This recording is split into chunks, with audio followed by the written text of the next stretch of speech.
The courtroom was colder than usual that morning in Richmond, Virginia. Gray skies loomed outside as a hush fell over the audience seated in the gallery. Judge Harold Lyman, 72 years old and paralyzed from the waist down, sat in his wheelchair at the bench, his hands folded tightly. Known for his unforgiving sentences and no-nonsense attitude, his courtroom was a place where no one dared to interrupt. That's why the room stiffened when the double doors creaked open, and a young girl entered, alone, carrying a small German shepherd puppy in her arms. She was no older than 7. Her hair, long and golden, was tied in a low ponytail. Her blue sweater clashed softly against the heavy wooden walls of the courtroom. She walked past the rows of spectators without hesitation, eyes fixed on the judge. Behind her, her father, Nathan Cole, stood in chains, wearing the standard-issue gray U.S. prison uniform. He couldn't speak, couldn't move. The sight of his daughter walking into that room cut deeper than any sentence ever could. Without asking permission, Lily stood directly in front of the bench. She looked straight at Judge Lyman, her arms tightly wrapped around her puppy. Then, in a voice that trembled just slightly but carried through the entire courtroom, she said, "Let my dad go, or I'll make you stand up." The room froze. A few muffled laughs broke out among the spectators, uncertain whether this was some kind of prank or childish outburst. Even the bailiff shifted uncomfortably, but the judge didn't laugh. He narrowed his eyes at the girl, visibly irritated. "Young lady," he began, "this is a federal court, not a place for games. You're interfering in a legal proceeding." But he stopped, because the dog in her arms began to squirm and then leaped gently to the floor. Instead of barking or running, the puppy walked slowly to the judge's bench, sat in front of him, and stared, not with aggression but with something eerily calm. Then, the pup began to whine, a soft, almost human sound of sadness. The courtroom fell into stunned silence. Judge Lyman's eyes locked onto the dog's, and for the first time in over 20 years, his hands began to tremble. No one knew why, but somewhere inside that sound, inside that look, something long buried had just been awakened. Something connected to a past no one else in that room could see. Yet, Judge Lyman didn't speak. He couldn't. His fingers gripped the armrests of his wheelchair as the soft whimpering from the puppy echoed in his ears like a ghost from another life. It wasn't just a sound, it was a memory that hit him harder than any gavel he'd ever dropped. For a moment, the courtroom faded away. The people, the wood-paneled walls, even the little girl. All he could see was the face of a young soldier, eyes wide with fear, blood on his uniform, and a dog, just like this one, lying next to him in the dirt. Nathan Cole watched the judge's face carefully. He didn't understand what was happening, but he recognized something had cracked. Lyman was no longer in control. That mask of cold authority had slipped, just for a second. It was the first sign of hope Nathan had felt in months. Still, he dared not speak. His hands were chained, but it was his silence that felt like a prison. Lily knelt next to her puppy and whispered something into his ear. The dog looked back at the judge and let out a low, sad sound once again. Judge Lyman blinked, then blinked again like he was trying to wake himself up. Slowly, almost hesitantly, he leaned forward. "What's the dog's name?" he asked, his voice quieter than anyone had ever heard it. "Shadow," Lily said, "because he never leaves my side." That word, shadow, struck the judge like lightning. He recoiled slightly, his breath catching in his throat. He had known a dog named Shadow once, in another life, in a desert far from here. And the soldier who had died trying to save him, his name had been Henry Cole. The name didn't mean anything to anyone else in the room, but to Lyman it felt like a punch to the chest. He stared at Nathan. Could it be? Could this man, the one he was about to sentence, be related to Henry? The same Henry Cole who had given his life for their unit in 1985? Suddenly, the world felt unstable. The case files, the charges, the courtroom procedure. None of it mattered compared to this one, impossible question burning inside him. Who is this man? Really?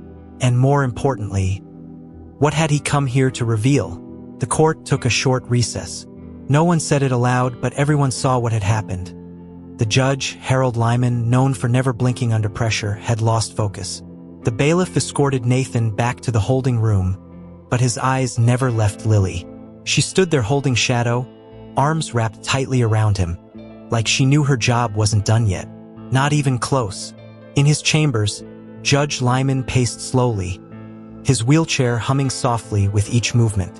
He unlocked a small drawer in his desk, one he hadn't opened in over 2 decades. Inside, wrapped in a yellowed envelope, was a photograph, a black and white image from 1985. It showed 6 soldiers standing in the desert, dusty and sunburned. Kneeling in the center was a young man with tired eyes and a crooked grin, Henry Cole, and right next to him was a full-grown German shepherd named Shadow. He stared at the photo, his fingers trembling. Henry Cole. He'd saved Lyman's life that day, dragging him out of a collapsed building after an explosion in Beirut. But Henry never made it out. The dog tried to protect him. It was the first time Lyman had cried in front of other men. And it was the last time he allowed himself to feel anything, until now. Back in the courtroom, Nathan sat silently as his lawyer, Daniel Reyes, leaned in. "What just happened in there?" he asked, whispering. Nathan hesitated, then finally spoke. "I think he knew my uncle," Nathan said. "Henry Cole. He served in the Marines. Died in '85. I never met him, but my father said he was a hero." Daniel froze. He looked over his shoulder toward the judge's empty bench. "You sure about that?" Nathan nodded. "That photo, that dog, it's not a coincidence." When the court resumed, Judge Lyman's eyes went straight to Nathan. Not with anger, but with something closer to confusion or guilt. He cleared his throat, glanced down at his notes, then surprised everyone in the room. "Before we proceed, the court will allow a brief statement from the defendant." Gasps filled the courtroom. This wasn't protocol. Nathan looked stunned. Lily looked hopeful, and Shadow sat quietly by her side, as if he already knew that what came next would change everything. Nathan slowly rose from his seat, chains still rattling around his wrists and ankles. The courtroom was silent, so silent that even the ticking of the old clock above the judge's bench seemed louder than usual. He glanced at Lily, who gave him a small nod, and then looked at Judge Lyman, who stared back with unreadable eyes. This wasn't part of any legal plan, but something in the air told Nathan the truth couldn't wait any longer. "My name is Nathan Cole," he began, his voice rough but steady. "I was born in Raleigh, North Carolina, in 1987.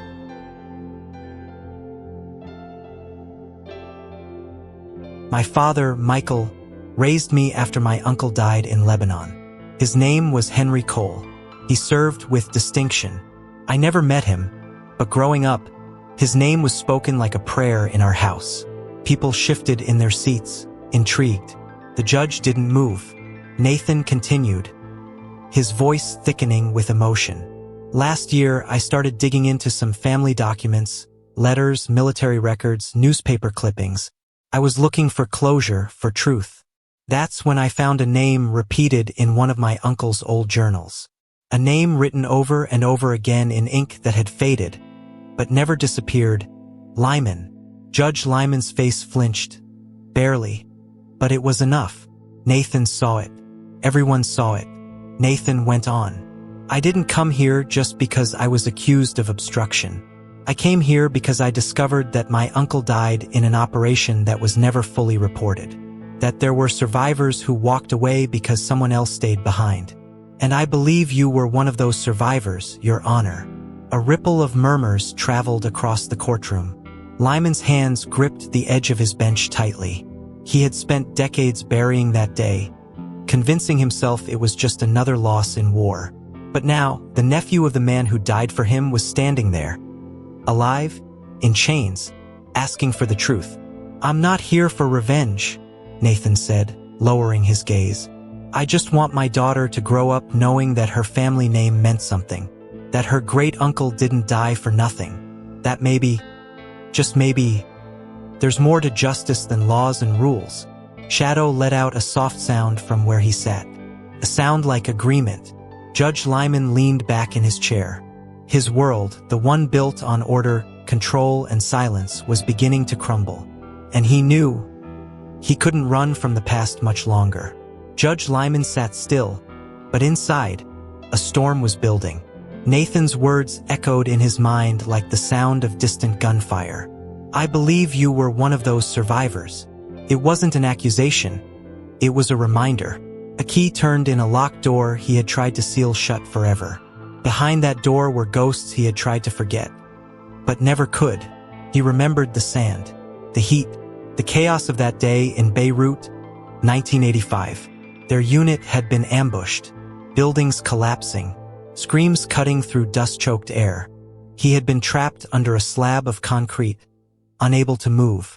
The last thing he saw before blacking out was Henry Cole, dragging him towards safety, bleeding, refusing to leave him behind. And then, silence. When he woke up in a field hospital, Henry was gone, dead.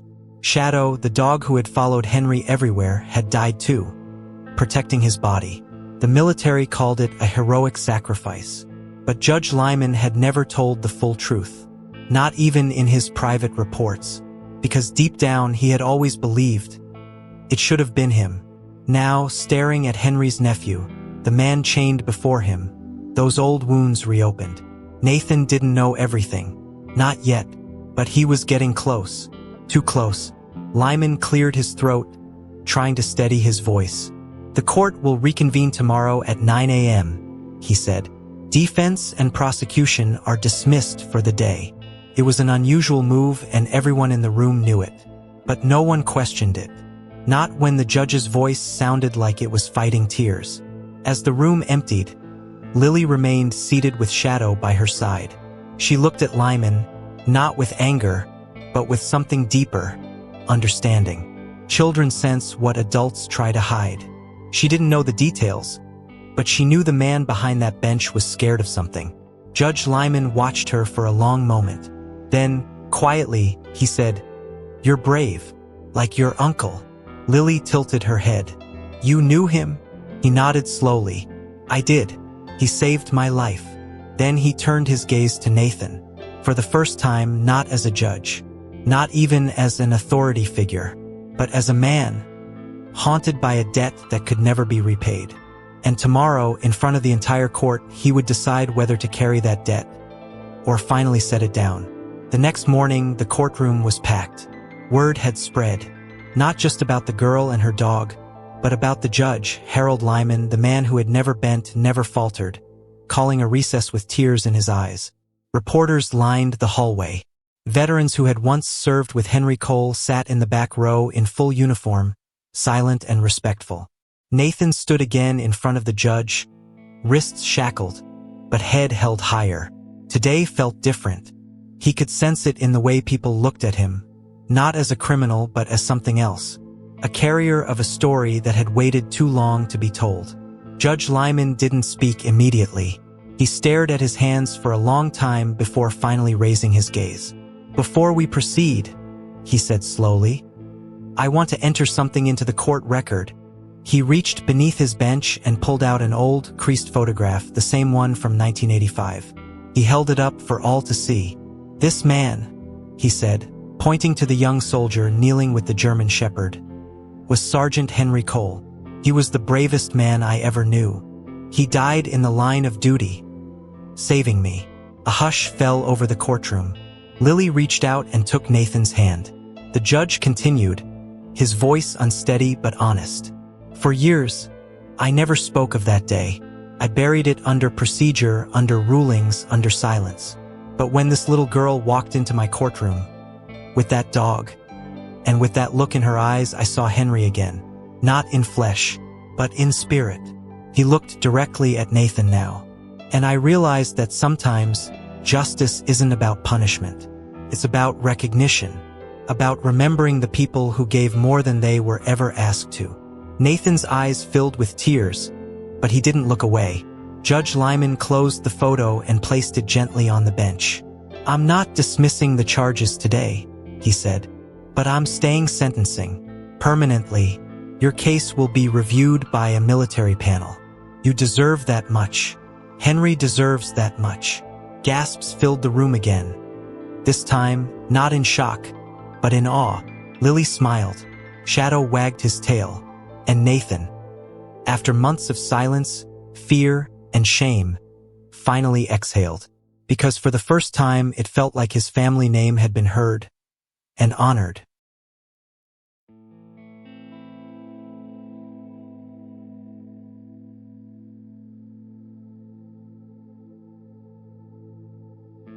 Later that afternoon, the courthouse slowly emptied. Most had come for the drama, but those who stayed longer, old Marines, court clerks, and quiet onlookers, felt something deeper. This wasn't just a legal case. It was a generational wound being reopened, one that had festered in silence for decades. And now the healing had begun. Nathan sat alone in the holding room, still in cuffs, but lighter somehow. For the first time since his arrest, he felt like more than an inmate. He felt like a son, a nephew, a man who mattered. His thoughts drifted back to the old stories his father used to tell, about Henry, about his loyalty, his stubbornness, and the way he always carried a pack of dog treats even in combat. Shadow was never more than 3 feet away from him, his dad once said. And now, decades later, another shadow had walked into a courtroom and changed everything. Meanwhile, Judge Lyman remained in his chambers, staring at the photograph again. He had once believed that burying the past was a form of strength. That to be a fair judge, he had to sever emotion from memory. But now he saw it for what it truly was, cowardice. He had let Henry die a hero while he lived in shame, silently building walls made of case files and sentencing papers. There was a soft knock at the door. It was Maggie, Nathan's mother and Henry's sister. She had stayed quiet throughout the trial, dignified but distant.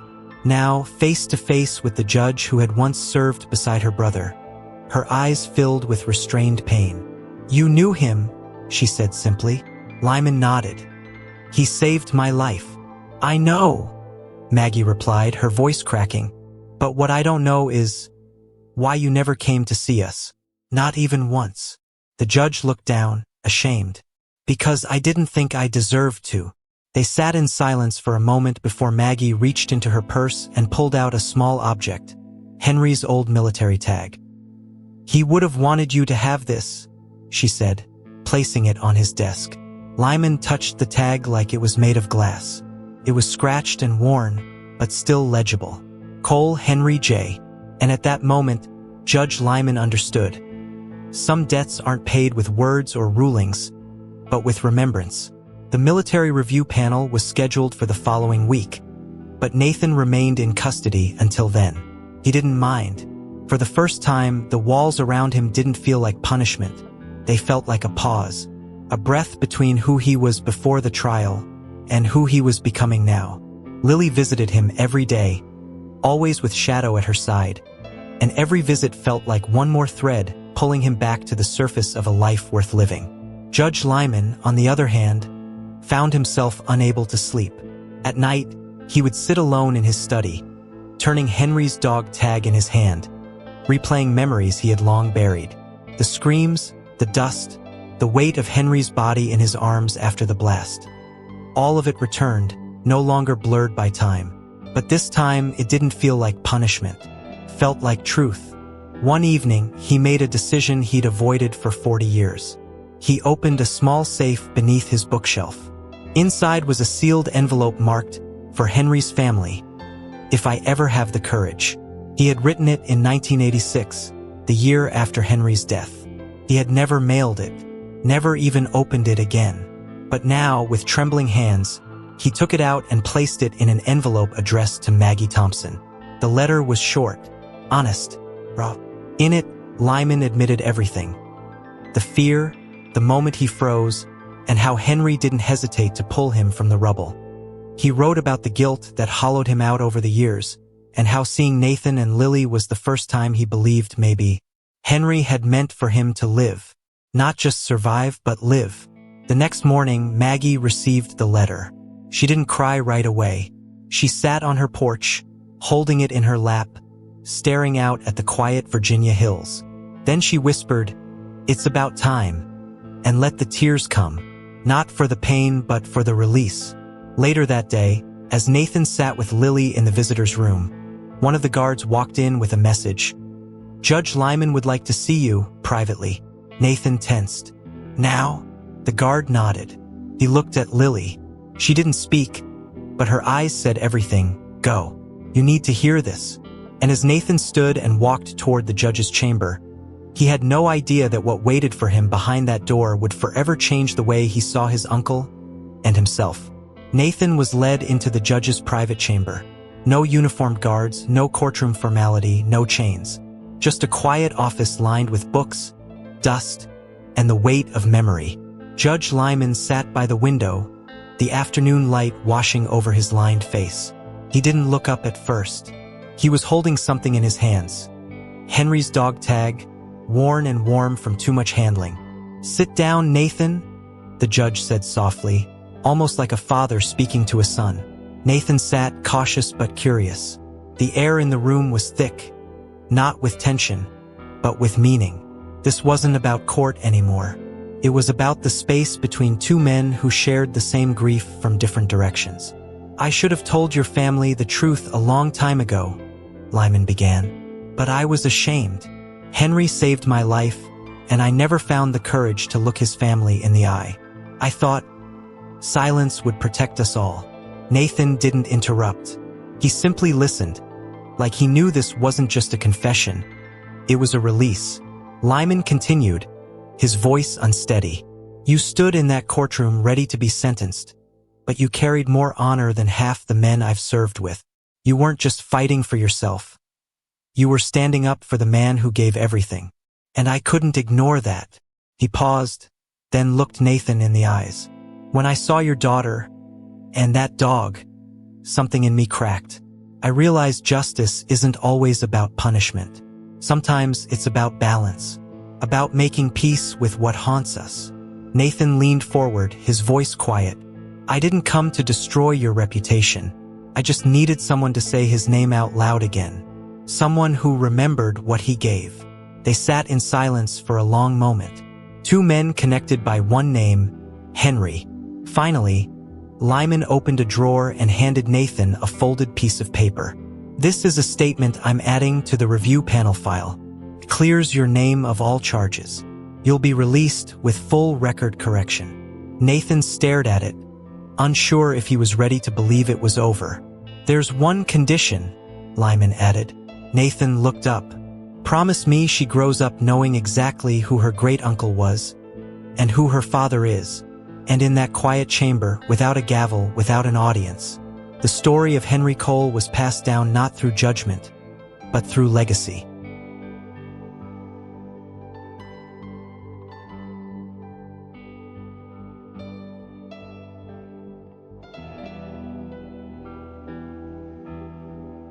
Two weeks later, the air in Arlington was crisp and quiet. Rows of white headstones stretched endlessly, each one marking a name, a life, a story. Nathan stood still, holding Lily's hand. On his other side was Judge Lyman, out of uniform, dressed in a simple gray coat, looking smaller somehow, yet finally at peace. A new headstone had just been placed, Sergeant Henry J. Cole. Beside it, a small bronze plaque had been added, "For saving more than one life that day." Underneath the quote, another line had been engraved at Lyman's request. "Remembered by those he rescued, and by those who carry his name forward." Lily placed a single white flower at the base of the grave. Shadow sat quietly beside her, tail still, ears alert. The sun warmed the marble just enough to feel alive. Nathan knelt and brushed his fingers across the carved name, as if introducing himself for real. "Uncle to nephew, soldier to descendant. I brought him here because he deserved to be remembered like this," Nathan said softly. "Not in old stories or faded photos, but here, with honor." Judge Lyman didn't speak at first. He just nodded, eyes misting again. Then he placed something small beside the flower, Henry's dog tag, the one Maggie had returned. "This belongs to him," he whispered. As they walked away from the grave, Lily tugged on Nathan's sleeve. "Is it over now?" Nathan looked down at her, then back at the stone behind them. "Not over," he said. "Just finally right." In the weeks that followed, Nathan was fully cleared of all charges. His military record was restored. He returned to work, this time with a quiet pride he hadn't felt in years. Judge Lyman quietly announced his retirement, his final statement being a handwritten letter filed into public record, a tribute to Henry and to the cost of silence. Lily brought Shadow to school for show until one morning and told her class, "This is the dog that made a judge remember his heart." The kids laughed, but the teacher cried. Life went on. But the name Henry Cole was no longer just a faded memory in a forgotten file. It was now a story that would be told again and again by a daughter, a father, and an old judge who finally let go of the past by choosing to honor it. And somewhere in the quiet, behind the rows of white stone, a name carved in sacrifice finally felt at peace.